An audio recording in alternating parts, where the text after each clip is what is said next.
Mga pre, kapag ganito ba salamin, ano magandang solusyon? Pero mukhang pwede pa naman to, no? Pwede pa natin pagtyagaan siguro to. Binablog lang to yung ahon eh. Guys, kitang-kita nyo naman. Ang lalakas.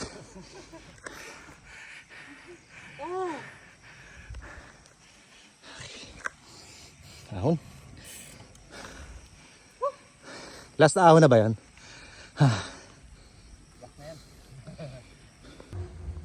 Look at that.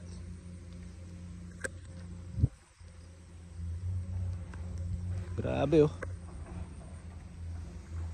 Okay, lapit tayo sa baba. Kitang-kita nyo naman yung dalawa guys, di ba? Ang lalakas. Ang lalakas.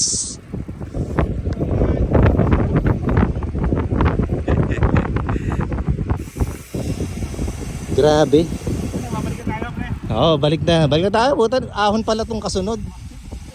Balik na kami.